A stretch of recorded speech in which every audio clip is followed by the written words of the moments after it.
मुंबई का वो कोना जहाँ दिन में भी सन्नाटा पसरा रहता था।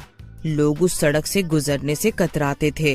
कहते थे वहाँ एक बूढ़ी औरत वड़ा पाव बेचती है। उस दुकान का नाम था काया वड़ा पाव ईटिंग पॉइंट। वो रात के 12 बजे तक खुला रहता था। 100 साल पुरानी चुड़ैल, जिसका असली नाम काया था, उसे गांव वालों ने इंसानों का मांस खाने के जुर्म में जिंदा जला दिया था। उसकी आत्मा उस तवे में कैद हो गई।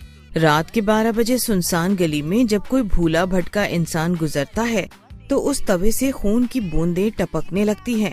चुड़ैल का सड़ा गला, डरावना चेहरा, लाल आंखें और झुलसी हुई त्वचा थी। जो भी वहाँ से निकलता चुड़ैल के वड़ा पाव जरूर खाता, पर जो भी खाता मारा जाता। राकेश और अभी, दो दोस्त जिन्हें डर जैसी चीज में यकीन नहीं था, एक रात शर्त लगाकर वहाँ पहुँच गए। अबे क्या बकवास है, चुड़ैल और वड़ा पाव। चल देखते हैं, चुड़ैल भी कोई वड़ा पाव बेचती है। हाँ, और सुन, अगर डर गया तो अगले हफ्ते की पूरी पार्टी तेरी। अच्छा ठीक है भाई, मेरी तरफ से पार्टी डन।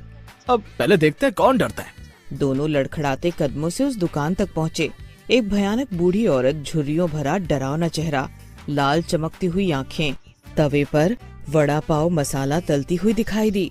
चारों तरफ धुंध और कोहरे का माहौल था। ये बहुत खौफनाक नजारा लग रहा था। वो दुकान एक सुनसान गली में थी। उसके तवे से भयानक बदबू उठ रही थी। वातावरण स्याह, डरावना और सिहरन पैदा करने वाला था।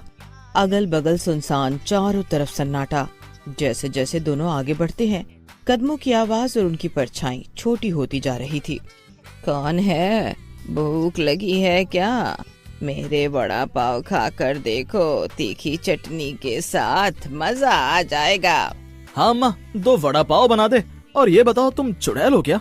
पता नहीं बेटा, लोग बोलते हैं। तुम बताओ, तुमको लगती हूँ क्या? अभी कुछ पल उसका चेहरा गौर से देखता है और कहता है, ऐसे बनकर रहोगी तो लगोगी ही। बूढ़ी औरत ने बिना कुछ बोले वड़ा पाव बनाना शुरू किया। अचानक एक अजीब सी गंध फैल गई। ऐसा लगा जैसे जलती हुई हड्डियों की बू आ रही हो। पाव सेकने पर ऐसा लग रहा था जैसे वो किसी का मांस हो। अरे ये कैसी बदबू है? खुशबू है बेटा, मजा आएगा खाओगे तो।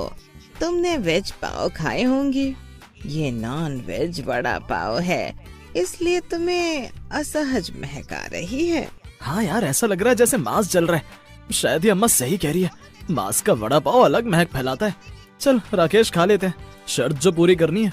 वड़ा पाव आया, बाहर से कुरकुरा और भीतर कुछ अजीब, जैसे खून से सना हो। तीखी लाल चटनी। अबे ये वड़ा अंदर से लाल क्यों है? और चटनी भी अजीब सी बू आ रही है इसमें। ताजा है, खा ले बेटा। अब खाऊंगी और नए वड़ा पाव बनाऊंगी। हाँ। दोनों ने डरते डरते वड़ा पाव खा लिया। अगले ही पल राकेश का पेट दर्द करने लगा और उसने उल्टी कर दी। अबे कुछ गड़बड़ है, अजीब सा लग रहा है और पेट दुख रहा है। चल जल्दी हॉस्पिटल चलते हैं। पर वहाँ से बाहर निकलते ही रास्ता बदल चुका था। दोनों जिस गली से आए थे वहाँ अब घना कोहरा और सुनसान सन्नाटा पसरा हुआ था। सारी लाइट बंद हो गई थी। अभी कुछ सोच नहीं पा रहा था। अबे ये क्या, हम तो इस गली से ही आए थे ना। अचानक कहीं से खून की बूंदें टपकने लगी और पीछे से वही बूढ़ी औरत आती दिखी। ताजा खून, ताजा मांस और भूख। मेरी भूख कभी नहीं मिटती बेटा, अब मैं इसे खाऊंगी। अचानक उसकी शक्ल बदलने लगी। उसके दांत बड़े बड़े, आंखें चमकने लगी और नाखून खंजर जैसे। धीरे धीरे अब वो एक बूढ़ी चुड़ैल में बदल गई थी। अबे ये क्या है? चुड़ैल, भाग! दोनों भागने लगे, पर गली वहीं की वहीं। जितना आगे जा रहे थे इतना ही चुड़ैल के पास आ रहे थे। ये मेरी भूल भुलैया है, इससे कैसे बचोगे? चुड़ैल, चुड़ैल, ये हमें मार डालेगी।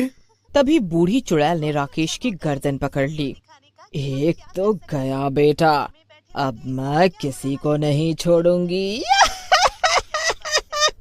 और देखते ही देखते राकेश का जिस्म लटकता मांस बन गया। उसकी चमड़ी उतारकर वड़ा पाव के मिश्रण में डाल दी गई। उसके खून से चटनी बना दी गई। नहीं नहीं भगवान, ये क्या से क्या? अभी ये दृश्य देखकर चौंक गया। उसकी आंखों के सामने उसका दोस्त मारा गया बुरी तरीके से। अभी अंदर